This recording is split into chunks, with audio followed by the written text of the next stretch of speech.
এই চর কুকরুমুখীতে তো আপনি বসবাস করেন। হ্যাঁ। তো যখন এই চর কুকরুমুখী খেয়াঘাটে আসেন, বিশেষ করে শহর লেভেলে যান, তখন হচ্ছে পানি পিপাসা লাগলে কি করণীয় আপনাদের? তাই পানি তখন আমাদের অন্য কোনো বাসায় বা অন্য কোনো জায়গায় যেতে হয়, যেহেতু এখানে একটা টিউবওয়েল নেই, এখানে একটা টিউবওয়েল দরকার। চর কুকরুমুখী এই ঘাটে টিউবওয়েল নাই, আর পানির কোনো ব্যবস্থা নাই। যখন পানি পিপাসা লাগে তখন অন্য কোনো বাসায় কিংবা দোকানে যেতে হয়, এখান থেকে 5 মিনিট হাইটা। আসসালামু আলাইকুম বন্ধুরা, বর্তমানে অবস্থান করছি দ্বীপ জেলা ভোলার চর কুকরুমুখীতে, আর অবস্থান করছি চর কুকরুমুখী খেয়াঘাট। আমাদের চর কুকরুমুখীতে শুধু একটা খেয়াঘাটই আছে, আর এখান দিয়েই মানুষ, আমাদের চর কুকরুমুখী যেই মানুষ আছেন তারা এখান দিয়ে চলাচল করে। এই খেয়াঘাট ছাড়া দ্বিতীয় কোনো আমাদের অপশন নাই। আমাদের শহরে যাওয়ার বা আমাদের অন্য অন্য কাজের ক্ষেত্রে শহরে কিংবা অন্য অন্য দেশে যাওয়ার এই খেয়াঘাট ছাড়া কোনো দ্বিতীয় অপশন নাই। এই খেয়াঘাটটি হচ্ছে আমাদের লাস্ট সম্বল, যেখানে যে খেয়াঘাটের মাধ্যমে হচ্ছে আমরা স্পিড বোট খেওয়ার মাধ্যমে হচ্ছে আমরা আমাদের সেই কাজের ক্ষেত্রে বা আমাদের শহরে আমরা এই খেওয়ার মাধ্যমে স্পিড বোটের মাধ্যমে গিয়ে থাকি। তো সমস্যাটা হচ্ছে আমি আজকে একটা ভিডিওতে শুধু একটা বার্তা দিতে চাই আপনাদেরকে। বার্তাটা হচ্ছে, এই দেখতে পাচ্ছেন যে কাঁচা রাস্তাটা, এটা যখন বৃষ্টি হয়, যখন এখন তো বর্ষার মৌসুম, যখন বৃষ্টি হয় তখন এই রাস্তাটা একদম নষ্ট হয়ে যায়। আমি একজন অটো ড্রাইভারের কাছে যাই, ভাই যখন বৃষ্টি হয় তখন কি সমস্যার সম্মুখীন তখন হন? তো গাড়ি নিয়ে তো ঢোকাই যায় না রোডে। এই তখন রাস্তাতে ঢোকা যায় না, রাস্তাতে ঢোকা যায় না, তখন গাড়ি যায় ভইরা স্লিপ কেটে। অনেক রিস্ক থাকে। অনেক রিস্ক থাকে।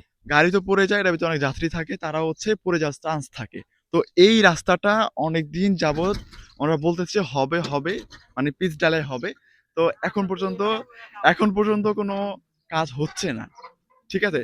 আর বড় সমস্যা যেটা আমি মনে করি, এখানে একটা টিউবওয়েল নাই। আশেপাশে কোনো টিউবওয়েল না থাকার কারণে স্থানীয় মানুষ বা স্থানীয় যে যাত্রী আছে তারা পানি খাইতে পারছে না। এখানকার জেলে ভাইয়েরা এখানে সবসময় থাকেন, জেলে ভাইয়েরা পানি খেতে পারে না। সব সব শেষে এখানে একটি টিউবওয়েল ইমার্জেন্সি দরকার, যেটা যাত্রীদের কাছ থেকে আমি জেনে নিই। আসেন, সালাম আলাইকুম। যে এই চরকুকরুমুখী খেয়াঘাট আসছেন, যে এখানে কি আপনার পানি পিপাসা লাগে না মাঝে মধ্যে? যে লাগে পানি পিপাসা লাগলে কি করেন আপনি? পানি পিপাসা লাগলে কিনে খাওয়া লাগে। কিনা খাইবেন, এখানে দোকানও তো নাই। দোকান নাই, সামনে যাওয়া লাগে। এখান থেকে হাইটা 5 মিনিট হাইটে যাওয়া লাগে, তারপর এখান থেকে আপনার পানি কিনে খাওয়া লাগে। যে তো এখানে কি একটা টিউবওয়েল দরকার নাকি? দরকার যে একটা টিউবওয়েল ইমার্জেন্সি দরকার। যে দরকার। তারপরে এখানে আসলেই একটা টিউবওয়েলের ইমার্জেন্সি প্রয়োজন। জরুরি ভিত্তিতে একটি টিউবওয়েল দরকার, এবং এই জন্য একটি যাত্রী ছাউনি এবং একটা টিউবওয়েল, এটা জরুরি ভিত্তিতে। কারণ মানুষ আইসা এখানে বসে থাকে, বিশেষ করে দুপুরে অনেক রোদ্রের মধ্যে পানির খুবই সমস্যা, এবং প্রায় আধা কিলোমিটার দূরে গিয়ে তারপর পানি খেতে হয়। তো এই লঞ্চে থাকা চরকুকরুমুখী যাত্রীদের কাছে আমি জানবো যে এখানে আসলে ওনাদের কি প্রবলেম হচ্ছে। কেমন আছেন আপনি? আলহামদুলিল্লাহ। তো এই চরকুকরুমুখীতে তো আপনি বসবাস করেন। হ্যাঁ। তো যখন এই চরকুকরুমুখী খেয়াঘাটে আসেন, বিশেষ করে শহর লেভেলে যান, তখন হচ্ছে পানি পিপাসা লাগলে কি করণীয় আপনাদের? তাই পানি তখন আমাদের অন্য কোনো বাসায় বা অন্য কোনো জায়গায় যেতে হয়, যেহেতু এখানে একটা টিউবওয়েল নেই, এখানে একটা টিউবওয়েল দরকার। চরকুকরুমুখী এই ঘাটে টিউবওয়েল নাই, আর পানির কোনো ব্যবস্থা নাই। যখন পানি পিপাসা লাগে তখন অন্য কোনো বাসায় কিংবা দোকানে যেতে হয়, এখান থেকে 5 মিনিট হাইটা। এরকম তাই তো? জি। এখানে একটা টিউবওয়েল কি দরকার? জি। টিউবওয়েল ইমার্জেন্সি দরকার। তো আমি এখান থেকে কিছু যাত্রীদের কাছে জানতে চাইবো, কি অবস্থা তোমাদের? আলহামদুলিল্লাহ ভালো আছে, আপনি ভালো আছেন? মাইক্রোফোন আছে তো এখানে, এই যে তোমরা আসো দূর দূরান্ত থেকে, তো আসার পরে দেখা যায় যে এখানে কোনো টিউবওয়েল নাই, মানে পানির যেন পিপাসা লাগে, তখন কি করো তোমরা?